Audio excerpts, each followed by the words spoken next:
BBC. He was one of the people who was involved in supporting the Olympics coverage, and I worked with him when he was acting Director General in 2012. And he is a very clever and bright man. He is personally kind, and I really regret that his BBC career has ended in this way. So I'm very sad for him personally. We don't know yet what happened within the labyrinthine committee meetings and discussions in the BBC, but the BBC was slow to respond to the latest allegations, and I think they were flat-footed for 3 or 4 days when the story broke about the Michael Prescott dossier. That said, the Director General of the BBC is a most enormous job, and you're dealing with MasterChef, and you're dealing with Hugh Edwards, and you're dealing with all these other issues that happen. And I think it's almost too much for one person. And if you look at the recent history of DG, with George Entwistle having to resign, Greg Dyke having to resign, all the pressures on Tim Davie, it's a simple question. Is DG of the BBC too big a job for one person? And does it need the BBC to rethink the way it handles both its editorial and its chief executive officer? I hope the BBC will look very widely for who the next Director General should be. Most of the recent Director Generals have been in various ways from inside the BBC, and it's early days, but it would be good to get a wider outside perspective. I think also the politicians need to give the BBC space to breathe, to be the public service organisation that it wants to be. And it's very important. The BBC as well needs to listen to the public. And I think one of the challenges which the Prescott document shows is that there have been times when the BBC has gone in maybe rather a liberal direction, and that hasn't necessarily won the affections and loyalties of other parts of the audience. So it's a difficult job, but the BBC needs to get on with public service broadcasting, have support from politicians, proper funding, and find the people who have got the vision to lead it into the future. And there's no doubt there are vociferous campaigns against the BBC, either for ideological reasons or commercial reasons. And the BBC has lots of enemies out there. Now, that happens. I mean, the BBC has to live with that. What it then has to do, of course, is be as good as it possibly can be. Londoners are also reacting to the resignation of the BBC's Director General and Head of News following the editing of a speech that implied Donald Trump directly instigated the attack on the US Capitol. Many have expressed concern, calling it a challenging time for the BBC, with its reputation now tarnished.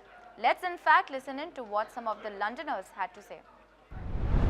Well, my feeling is that the Director General's resignation comes out of exhaustion, that he's been so... It's such an incredibly heavy job, and there's a limit to how long you can do it. And there's been a lot of pressure. It's a very difficult time. I feel that the BBC has always been attacked from the right and from the left. The editing that was done, that does seem problematic. But we make mistakes. I mean, things do happen, and goodness knows, Trump has had a pretty fair airing in many ways. Well, I hope it won't. I certainly think that the World Service has an incredible reputation, and that in many countries it's an absolute lifesaver in terms of news that they can't get any other way at all. In some countries, in the US for instance, it probably will make a difference. I think they were both right to go. I do think the reputation of the BBC has been tarnished because you rely on the BBC for impartiality. And I think the past year, they've shown that they're not impartial, reporting on certain world events. Lack of impartiality, and once you erode the trust with the public, you've seen that now with our government, the Labour government. Once trust is eroded, it's very hard to build back up. Former French President Nicolas Sarkozy is set to leave La Santé prison in Paris after a court granted his early release pending an appeal. His lawyer stated that the next step will be preparing his appeal against his earlier conviction. Now, Sarkozy was earlier sentenced to 5 years in prison for attempting to secure campaign funds from Libya for his 2007 presidential campaign. He has been imprisoned since October 21st. But today the court has ruled that Sarkozy would be freed under strict judicial supervision, including a ban on leaving France and no contact with others involved in the case. Meanwhile, Sarkozy has consistently denied the charges, claiming he is the victim of political revenge. Let's now listen in to how some Parisians reacted to his release and their thoughts on the impartiality of French justice. Mieux pour lui. Bon, après, c'est vrai qu'il y a toujours le bénéfice du doute, hein, donc bon, malgré tout, je pense qu'il a pactisé avec le diable, et donc ça se paye à un moment donné. Voilà, c'est bon pour lui. Il a été président de la République, s'il y a association de malfaiteurs, comme n'importe quel autre Français, il doit aller en prison. Voilà. Au contraire, je trouve qu'il doit être irréprochable quand on est à la tête d'un État, quand des millions de personnes, quand des millions de concitoyens ont fait confiance en l'élisant, je trouve qu'il se doit d'être irréprochable. Now let's shift our focus to Brazil. At the UN COP30 climate talks in Belém, Brazilian President Inácio Lula da Silva emphasized that combating climate change is much cheaper than waging war. He urged global leaders to act urgently, stressing that the cost of inaction far outweighs the price of climate solution. Let's in fact listen in to what the Brazilian president had to say. É muito mais barato colocar 1,3 trilhão de dólares para a gente acabar com o problema que mata, do que colocar 2,7 trilhões de dólares para fazer guerra como fizeram no ano passado.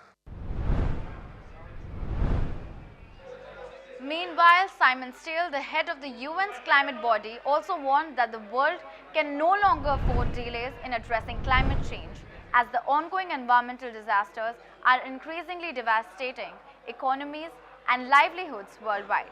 The COP30 conference in the Amazonian city of Belém serves as a critical platform for global leaders to negotiate strategies to mitigate climate impacts and avert further environmental collapse. Listen in.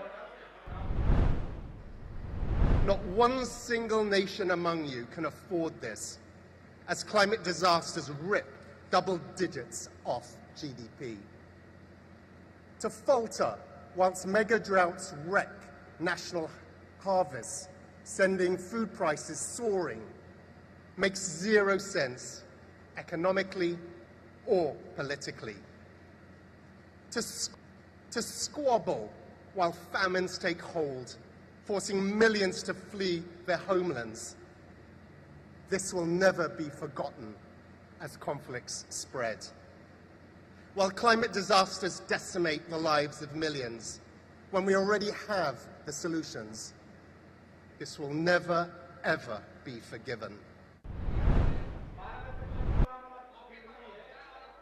Now, breaking news coming in from Malaysia. Authorities in Malaysia and Thailand have recovered at least 21 bodies as they search for survivors after a boat carrying undocumented migrants capsized earlier today.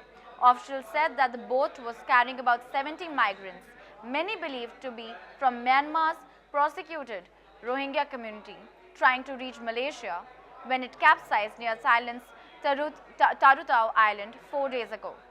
They were believed to have been part of a larger group of some 300 people who were split between at least 2 boats. The 7 people recovered at the weekend have all been identified as Rohingyas. The officials have said that the search and rescue operations is expected to last at least 7 days. Listen to what the director of the Malaysian Maritime Enforcement Agency had to say about the rescue operation. Seterusnya pada hari ini, sehingga jam 6 petang ini, kita telah menjumpai sebanyak 5 mayat. Kebanyakan mayat yang ditemui ini di kawasan perairan barat Pulau Langkawi. Ya, ianya ditemui bermula jam 12.45 tengah hari tadi, sehingga yang last tadi lebih kurang pukul 3, 10 minutes to 3. Kesemua mayat telah pun kita berjaya bawa ke JT dan kita akan ada yang telah kita serahkan kepada pihak polis. Tidak berlaku capsize ataupun karam, possibility kita akan berjaya menahan boat yang consist of 100 of passenger ni kan, untuk kita divide dia ke. Now let's shift our focus to Lahore as toxic smog has shrouded Pakistan's cultural capital, with air quality hitting hazardous levels and posing a severe health threat to the city's millions, particularly its outdoor laborers. This is as per the data of the Swiss group IQAI. The city recorded an air quality index of 324 level that forces most residents to limit outdoor activity but leaves construction workers with no such options. For laborers like Mohammed Arif, the smog is a dual crisis, harming their health and straining their finances. Each winter, plain areas of Punjab province, of which Lahore is the capital, are gripped by thick smoke as cold and heavy air traps pollutants from construction dust, vehicle emissions and agricultural fires. While the provisional government has previously deployed measures such as anti-smog guns, these offer only temporary relief, leaving vulnerable populations exposed. Let's listen in to what the construction worker Mohammed Arif had to say about the prevailing conditions. ਤੇ ਦਿਹਾੜੀ ਦੇ ਬਾਰੇ ਕੁਝ ਸੋਚਿਆ ਜਾਵੇ ਉਹੀ ਕਮਾਣੇ ਉਹੀ ਸੱਟਾਂ ਲੱਗ ਜਾਂਦੀਆਂ ਨੇ ਸਮੋਕ ਦੀ ਵਜ੍ਹਾ ਤੋਂ ਮੌਸਮ ਦੀ ਵਜ੍ਹਾ ਤੋਂ ਬਹੁਤ ਜ਼ਿਆਦਾ ਜਿਹੜਾ ਇਹਨਾਂ ਨੁਕਸਾਨ ਹੋ ਰਿਹਾ ਨਾ ਕੋਈ ਸਾਡੇ ਕੋਲ ਸਹੂਲਤ ਹੈ ਮਾਸ ਵਗੈਰਾ ਨਾ ਕੋਈ ਜਨਾਬ ਸਾਡੇ ਦਸਤਾਨੇ ਉਤੋਂ ਠੰਡ ਆ ਗਈ ਹੈ ਜਨਾਬ ਤੇ ਕੁਝ ਕੀਤਾ ਜਾਵੇ ਸਾਡੇ ਬਾਰੇ ਬਹੁਤ ਮਿਹਰਬਾਨੀ ਤੁਹਾਡੀ